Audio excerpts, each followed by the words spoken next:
کاوش مدیا Pointé du doigt, encore une fois, du déjà vu à maintes reprises. C'est un bras de fer qui s'inscrit dans le cadre des tensions autour de la question du nucléaire iranien, selon vous? Bonjour, merci pour votre invitation. Oui, en fait, c'est dans le cadre du programme nucléaire et de manière plus générale, dans le cadre de cette région où deux puissances s'affrontent de manière indirecte, mais ne veulent pas s'affronter directement. Pour vous faire un parallèle, c'est quand les États-Unis et l'URSS s'affrontaient. Donc ces deux pays veulent affirmer leur puissance. Chacun mène des actes de sabotage envers l'autre pays.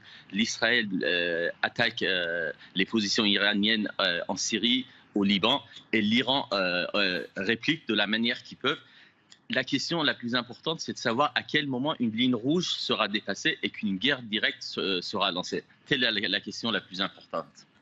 Alors, vous l'avez dit, hein, des attaques plutôt en Syrie, qui visent justement les intérêts iraniens. Aujourd'hui, on assiste à un conflit plutôt en mer. On voit également les Occidentaux, bien évidemment, qui sont alliés d'Israël, et les États-Unis en particulier, qui pointent du doigt également l'Iran. Quelle preuve pourrait justement détenir Israël, qui affirme que cette attaque finalement a bien été menée par la République islamique? Pour vous dire, en vrai, je ne connais pas les preuves qu'ils peuvent avoir, mais ce qui est sûr et certain, c'est que, vous savez, quand l'Iran mène des actes de sabotage et nie tout le temps, en fait, c'est ce qui se passe tout le temps. Les attaques ciblées, ils assassinent, par exemple, des scientifiques iraniens. Tout le monde dit que c'est Israël et l'Israël ne nie pas et ne dit pas que c'est eux. Les Iraniens font la même chose. Ils mènent des attaques ciblées, ils font des sabotages. L'Israël pointe du doigt l'Iran. Les Occidentaux, qui sont tous les alliés d'Israël, et notamment les Américains, qui disent aujourd'hui qu'ils veulent répliquer, au nom de quoi on ne sait pas, et disent que c'est l'Iran. Et l'Iran fait comme Israël ou comme tout autre pays en niant les faits, en disant que ce n'est pas nous.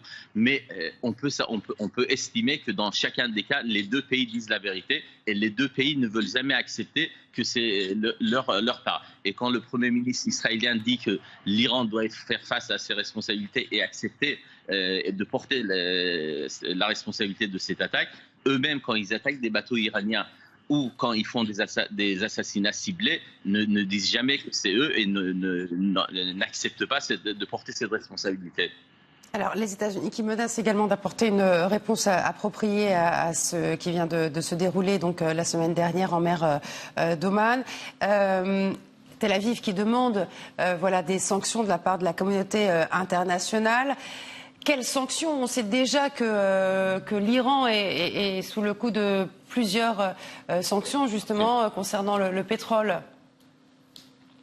Exactement. En fait, l'Israël demande à ce que la communauté internationale impose de nouvelles sanctions. L'Iran est déjà sous sanctions, d'énormes sanctions de la part des Américains, du gouvernement Trump. Et s'ils veulent ajouter des sanctions, ça ne va pas changer grand-chose, puisqu'au bout de 3 ans de sanctions, l'Iran, même si l'économie iranienne ne se porte pas très bien, l'Iran n'a pas changé de position, l'Iran n'a pas renoncé à son ambition géopolitique dans la région et affirmé sa puissance. Est-ce que de nouvelles sanctions vont changer quelque chose ou pas? Je ne pense pas.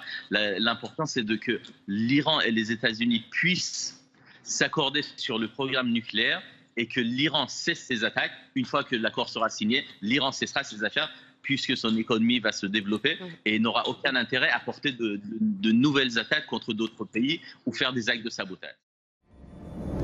آنچه در مورد ما میگویند